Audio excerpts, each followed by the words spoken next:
Bueno, pues buenas tardes a todos. Un placer estar aquí. Quería empezar agradeciendo a los organizadores, a Novaster, al Gobierno vasco y todos los patrocinadores por este evento. Hace ya más de 10 años que no trabajo en esta área y cada vez estoy más impresionado con este evento, porque realmente yo creo que es el sitio donde hay que estar. Claramente, el que no está aquí pues se lo pierde, porque realmente la calidad de los ponentes y los temas que se están tratando a lo largo del día realmente es, digamos, que está a la vanguardia, ¿no?, de la investigación y del desarrollo de los sistemas de pensiones.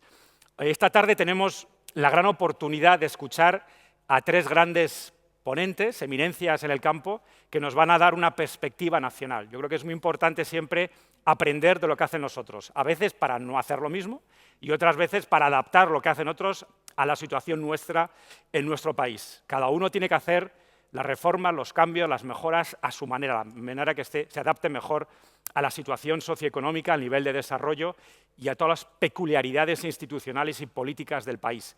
Pero claramente, y esto lo hace muy bien la OCDE, es la posibilidad que tenemos siempre de identificar buenas prácticas, de comparar, identificar buenas prácticas y de alguna manera destilar esos aprendizajes en recomendaciones, en normativas a veces también, cuando hace falta, a nivel europeo, desde luego, y sobre todo de aprender tanto de la parte de gestión de los sistemas como de la supervisión y regulación de los sistemas de pensiones. Entonces, ya sin más, porque aquí a lo que hay que escuchar realmente son a los grandes ponentes que tenemos aquí con nosotros, vamos a escuchar primero no solamente a un gran experto en pensiones sobre todo privadas, pero que además es un camarada, fue un camarada, compañero y amigo mío durante muchos años en la OCDE, al que aprecio muchísimo, que es el doctor Pablo Antolín de la OCDE. Por favor, Pablo, te invitamos al estrado.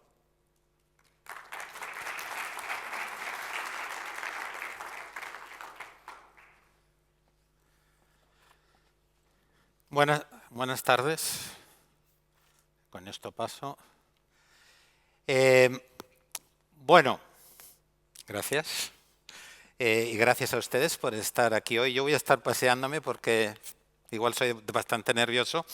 Me pidieron que hablara sobre las experiencias y lecciones que se pueden sacar de Europa. Generalmente en la OCDE tenemos países asiáticos, países europeos y varios países latinoamericanos. Y voy a intentar relacionarlas. Están elegidas en base a que tengan significado para los países latinoamericanos. En un momento dado me pasaré al inglés porque me lo vais a permitir, por favor, porque me manejo mejor. Entonces, ¿cuál va a ser la estructura de Meet? Primero también me han dicho que no me pase de mis 30 minutos. A veces me paso y a veces no me paso. Tú me controlas, ¿no? Ya lo sé, eso es lo malo.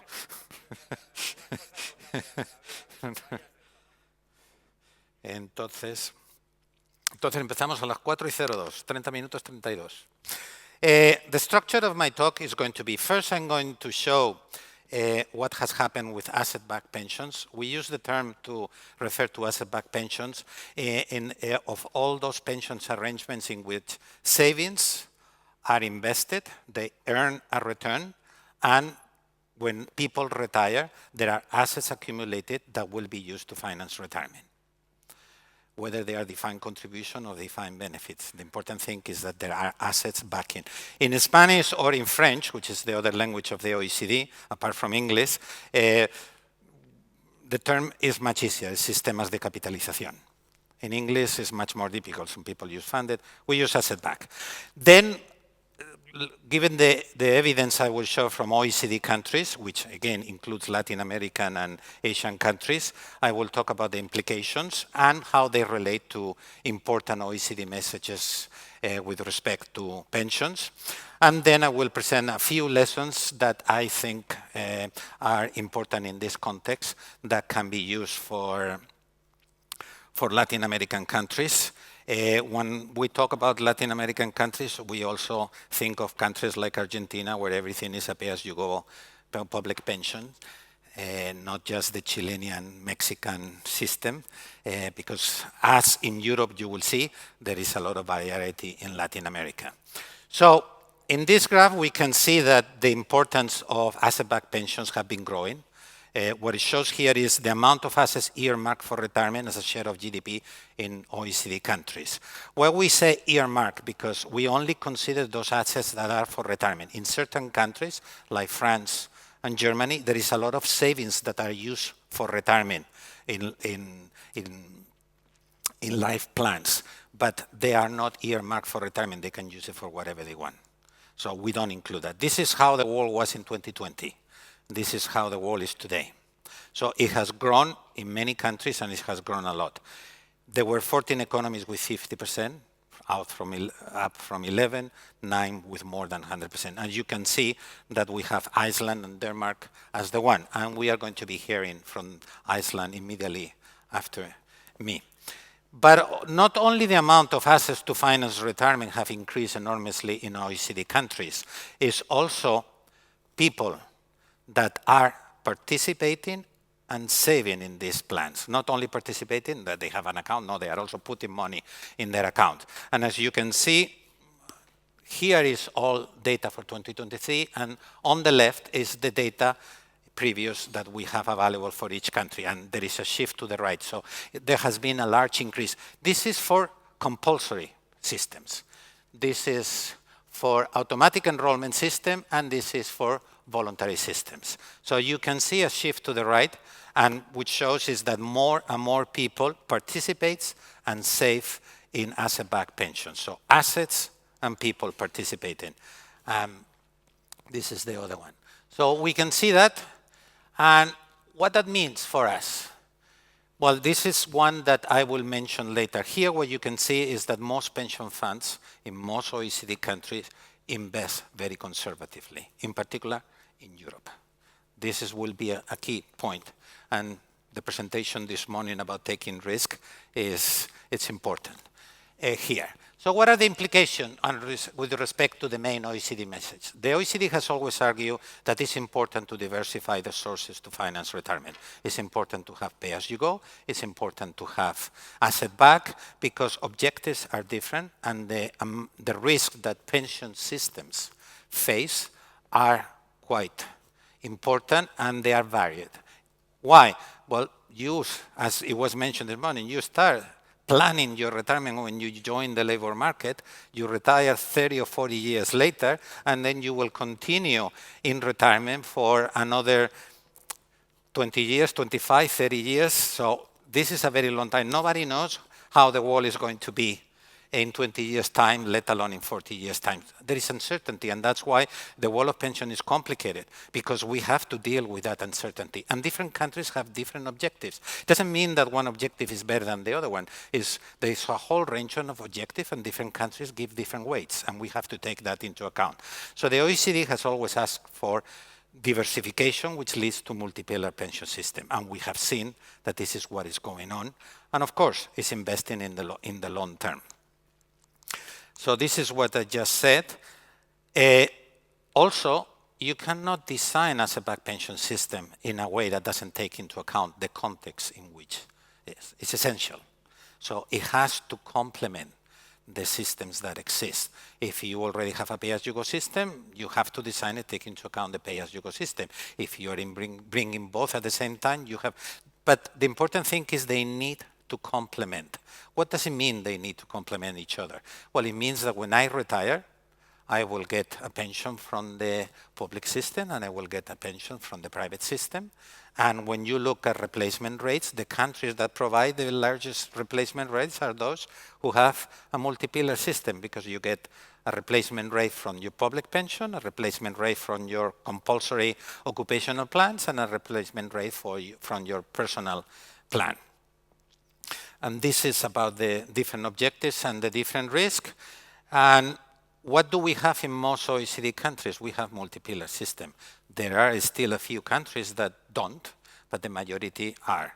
But in reality, all of them have. The problem is in some countries, they are not quite important. So asset-backed pension systems have been growing. We have moved into a multi-pillar system, but you just set them and that's it? No. You have to have a strong and adequate or appropriate regulatory and supervisory framework. And the key thing for us here is that it should be regulated and supervised, making sure that the system works in the best interest of people. This is essential. It's not about pension funds, it's not about the pension system, it's about people who will retire tomorrow and will have to have the resources to finance retirement. It's to help them to achieve this. So for that, we have the OECD core principle of private pension regulation. And the second point is they need to be well designed, not only supervised and, well, regulated and supervised, they also need to be properly designed. Of course, as Juan mentioned, in accordance with international good practices. I do agree with some people that argue, well, good practices are important, but we also need to go forward. Yes, to go forward, we need to start with good practices and go forward. It's important to learn from the history. It's important to learn from what it works, and that's what we try to do at the OECD, but also to bring in new ideas. That's why in the OECD, we talk with regulators and supervisors and policymakers, but also we talk with the industry and we talk with academics, because there are new ideas out there, and we have to combine all of them to know what is being implemented, why it works and why it doesn't work, and bring in new ideas. And for this, we have the OECD recommendation for the good design of DC pension plans. I'm going to focus more on design than on regulation and supervision. If anybody wants to talk about regulation and supervision, I'm happy to. And if you want to talk about supervision, I have my colleague from the IOPS, Darius Stanko. He spoke before in one of the panels that he leads with this work. But what does the OECD recommendation for the good design say? System has to be coherent, inclusive. Contributions have to match objectives. There is not a set level of contribution. It's about the target, the objectives of the system, and the overall of the system. Incentives, cost-efficient plans, appropriate and sustainable investment strategies with well-designed defaults. I was happy to hear that defaults are important. In the OECD, we believe they are essential, because systems that cover the entire population or aim to cover the entire population need to provide a default, a well-designed default, as it was mentioned this morning, for those who don't want to choose or cannot choose. Ensure protection against longevity risk when it's not. Facilitate the regular monitoring and management of longevity risk. And, of course, communication and financial education. For us, communication is essential. If you cannot explain people why there is a need for a reform, if you cannot explain to people what the reforms implies or will bring to them, the reform will never happen. And if it happens, it will backfire. And it's not about them understanding us, it's us making ourselves understood. So what the European experience tells us about all these things? Well, just shortly talking about pay-as-you-go pension systems and asset-backed, one key thing this morning was somebody said that aging population affect all pension systems. It's completely true. But the transmission mechanism and the way the impact of aging population works in a pay-as-you-go DB or in an asset-backed DB or in an asset-backed DC is different. And if you want to implement policies to address this, you need to understand, well, policymakers need to understand this difference. For example, for pay-as-you-go DB systems is a fiscal sustainability. For asset-backed DB is a financial solvency. They have something in common. It's a promise. And the promise, either you break it or you fulfill it. But if people live longer, for example, you have to pay for longer. But you have no reserve or account for those larger number of years that you have to pay for them. So somebody has to bear this cost. If it's a defined contribution, well, let's assume ceteris paribus, everything equal, and then what happened is somebody reaches retirement and will have to finance more years in retirement. They have the same amount of money, it's just that it has to be distributed over more months or years. So there is an adequacy problem. So yes, aging population has an impact on all types of pension systems, but the mechanisms and the way it's transmitted is different, and this is very important when we discuss about policy. Another important thing, there is no one European way. That I can tell you right now. We are going to hear from Iceland, but Denmark and the Netherlands, like Iceland, they are asset-backed pension systems. They have a strong non-contributory pillar, like Australia, for example, outside Europe. But they are asset-backed, they are sistemas de capitalización. They are no pay-as-you-go, contributory pay-as-you-go. And the Dutch are moving into defined contributions. They are top in most of the list. Somebody asked me the other day, why the Dutch are moving if everybody thinks they are the best pension system. Just go to the Netherlands and ask people and they will tell you it's crap. Why? I'm happy to explain it to you, but they're controlling me the time, so I have to move. Germany, France, and Spain, they basically have a pay-as-you-go system, which some occupational pensions, planes de empleos, they call it in Spain. Yes, Santander, La Caixa, Telefónica, they have very good pension plans, but for their membership, not for all the Spaniards. That happens in many countries. The terminology is open funds, closed funds. But it's mainly pay-as-you-go. Not everybody has all these plans. Although Germany and France, Germany and Spain are introducing individual accounts through the collective negotiation system, not through the British way with automatic enrollment, in a different way. We can also talk about that, but then you have the UK. Well, the UK is like Chile, is like Australia, is like Germany. It has a strong non-contributive, although the British will say that their state pension is very low. That I'm not going to go into the discussion, and the British introduced automatic enrollment. Many countries have introduced automatic enrollment. I just say the Spaniards and the Germans are introducing it, but in the UK, the automatic enrollment is voluntary for the employee or for the individual, but it is mandatory for the employer. While in Germany and in Spain, the way they are doing is through the social partners negotiations, which means that both parties have to agree to introduce it. And then there is a very important lesson from what we call the OECD Central and Eastern European countries, because they did introduce asset-backed pensions, they make it compulsory, and now very few of them, if any, have mandatory asset-backed pension systems.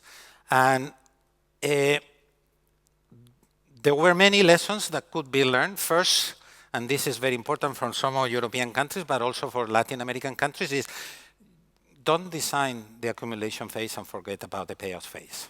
They both go together, because a pension system is from the day you start saving for retirement until the day you die. So, and this is part of the coherence, which is misspelled over there. Also, there were reversals. One big lesson, if you shift contribution from the pay-as-you-go system to the private asset-backed pension system, the liabilities are still there, and they will come back to you. And that's one of the key reasons of those reversals. They have huge liabilities in the previous pay-as-you-go system. They have to pay for them. So they brought back all the contributions that shifted to the asset-backed pension system into the Social Security public pay-as-you-go pensions in order to cover all those liabilities. And the system suffered reversals. There was also issues about fees being not aligned with the services being provided, and also the way that they introduce competition. I can explain more things in more detail, but this is very important. And then we are going to hear from my friend Björk about Iceland, which is a very interesting country. What else? Well, inclusiveness. Automatic enrollment is not only UK, Italy, Spain, and Germany, and it's what I say through the Social bargaining is being introduced, and this is the way it was done in the Netherlands and is still done in the Netherlands. Then the question is whether the bargaining is at the level of the firm or at the level of the region or at the level of the industry. And there are different implications there, so it's not I choose one or the other. Fine, choose whatever you want, as we say in the OECD, but be aware of the consequences, because there is nothing perfect. There are different consequences for the different choices, positives and negative. Informality, they talk about informality, but one lesson from Europe, at least, is important from the point of view of the OECD. And somebody used an adequate definition this morning, say, well, basically, informalities are those who don't or cannot save for retirement. The self-employed do not have to save for retirement. In most Latin American countries, they are part of the informality. In most European countries, they used to be part of the informality because they didn't have to. Now they have to participate. The important thing here is that depending on what is the source of informality, the policies are going to be different. And this is quite important. The policy for the self-employed are going to be different. And there are self-employed, even though most of people think of the self-employed low-income people, there are self-employed like economists, lawyers, that are high-income people. They are not the majority, grant you that. Contributions, what level of contributions? Well, most European countries contribute more than 18%. And this morning was said very clearly. If you want better pensions, better retirement outcomes, you have to contribute more and for longer periods. And the issue of not coming from saving. And also the issue of incentives. In voluntary systems, you have to have incentives. The OECD experience is that incentive is better achieved through matching and subsidies, taking into account that the different socioeconomic groups, than just using the marginal tax rate. Because in most European countries, most people, between 30 to 50%, don't file for income tax. And those are the middle to the low income. If they don't file for the income tax, tax incentives don't work for them. And if you want to achieve a larger part of the population with those tax incentives, you have 40% of the population that will not be affected. Obviously, we are not talking about the very low income. Those ones are always, or should always be taken care by the non-contributory pay-as-you-go pension system. But this is a very important lesson because I don't know how is the tax system in most Latin American countries. I only know the ones that are part of the OECD. But most people don't have to file income tax in Europe. I think the only country you have to do it is in France, but I might be mistaken. Well, I'm going to finish even earlier. The costs have to be aligned with the services. Pension funds provide a service, and that carries a cost, and you have to pay it. The Social Security pension system, the pay-as-you-go, also has cost. It's much more difficult, but just think of the salaries of the people who are working for Social Security. But the important thing is the costs have to be aligned to the services. They cannot be too high, they cannot be too low. Introducing competition in this world is not that easy. We have learned from a lot of experiences in a lot of, in this case, European and Latin American countries that these are not purely competitive or textbook competitive markets.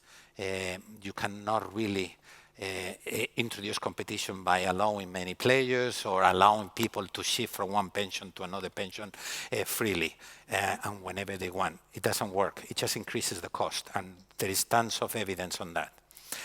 Investment. As I mentioned, that's why I put that graph before.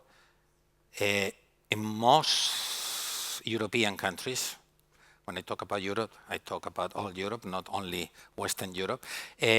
They have very conservative portfolios, which leads to very low returns. In one country, most of the portfolios were in German government bonds. During the time of the low interest rates, returns were negative. The population didn't trust the system has been dismantled. But it's the wrong reason, but it happened. So it's very important to understand that. And people don't trust because they were sold that this system was going to give good returns, that was going to give a good retirement income. But as somebody says this morning, if you don't design it, and as I said at the beginning, you need to design it properly. You cannot just have a default that really funnel people into too conservative portfolios, and then they have negative returns. Life cycle, default, ESG, very important. The question is how, and this we are working on this and at the OECD. But this is one of the things. You have now the dichotomy between the US and Europe on how to introduce ESG. There is a lot to learn from that. There is not, one way is not better than the other. There is a lot to learn from both. And this is very important and dear for us, mortality tables. The first country we learn about life expectancy and the impact of not having appropriate mortality tables. What are appropriate mortality tables? That they include the relevant population, they are updated regularly, and that they include improvements. The first country we discovered that, talking with them, was the Netherlands. It was a defined benefit asset-backed pension system. Every 10 years, they were adjusting the mortality tables, and they realized that every 10 years, they had one more year to pay that promise that they didn't reserve for. So where the money was going to come from. And all of these are very, very, very, very important. And again, the payout phase. Life annuities are a good idea, but you don't need life annuity in certain systems where you already, the pay-as-you-go pension system is an annuity-sized system. You pay, if you understand annuities as a lifetime guarantee retirement income that will pay you since the day you retire until the day you pass away. In countries that you have that, maybe people in asset-backed pension system can have more flexibility. The important thing is to make sure when you design the system in a coherent manner, take into account the overall of the system, that everybody that reaches retirement, all retirees, have protection from longevity risk. Because this is a quintessential element of a pension system, to make sure that people have finances to live adequately, and each country will define what that is. We don't go into that on the OECD. And that. Now there is that we are a word at the end, or acronym, is non-guaranteed lifetime retirement income with longevity protection. The problem is, if you go to the UK, you go to the Netherlands, and you go to Denmark, they will say CDC, collective defined contribution. And you will think it's the same. When you go to the details, it's not the same. It's completely different. And we have here somebody from the UK saying that. And the question is, this is very important, because at the end of the day, what is important is to understand what it means. And it means that you will get a lifetime income. It's not guaranteed the amount you will get, because you mutualize the investment and the mortality. So it can fluctuate. How much? It depends on the design. And you are providing protection from longevity risk. So everybody will be protected from longevity risk. Some people call it collective program withdrawal. The Chileans around here will understand that term very well, because there is a lot of discussion about that in Chile. But this is going on in many European countries. And the lesson is pay attention to the design and in what type of system you are going to put it in. Because when you put it in, it's going to have different effects in different systems. Communication, technology, dashboards, they talk a little bit about that. We are going to publish a chapter in the Pensions Outlook of the OECD that is coming out in December on dashboards, sharing the experiences of most European countries. We are also bringing some Asian countries. And this is all I have time to share, but I will be here for the next day and a half, and I will be happy to provide any other experiences that I might have forgotten. Thank you.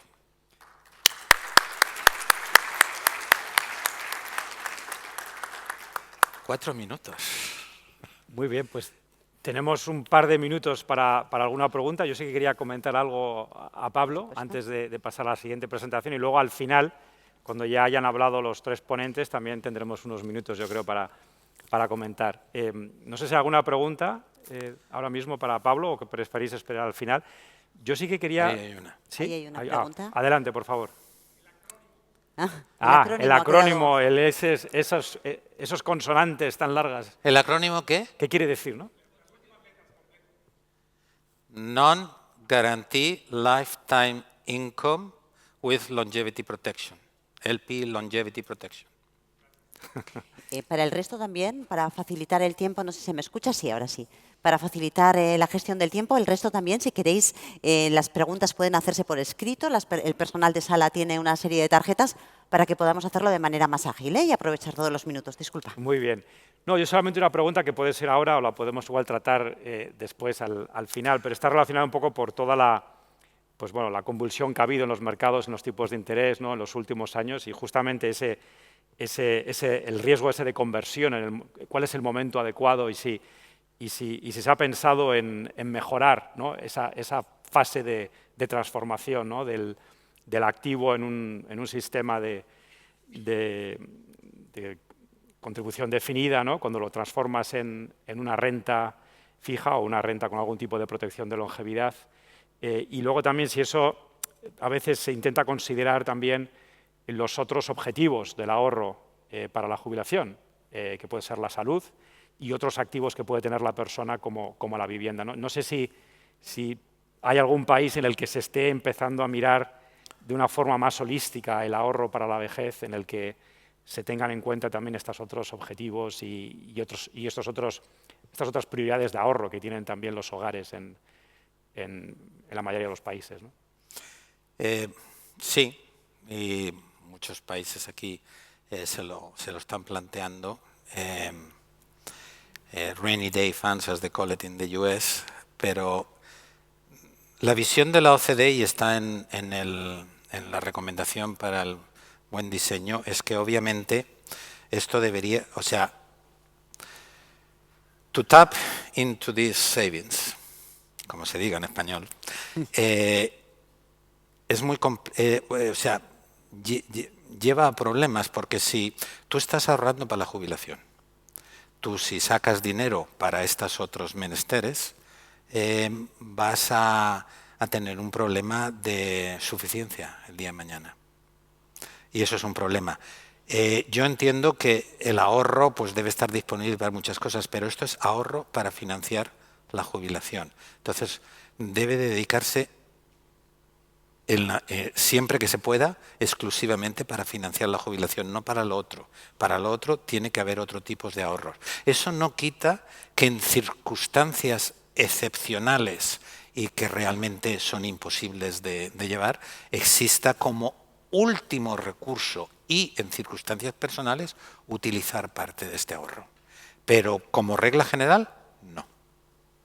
Muy bien, pues creo que ha quedado bastante claro. Seguro que podremos seguir construyendo sobre esto y que, como mencionabas, habrá preguntas también comunes para el resto de nuestros invitados.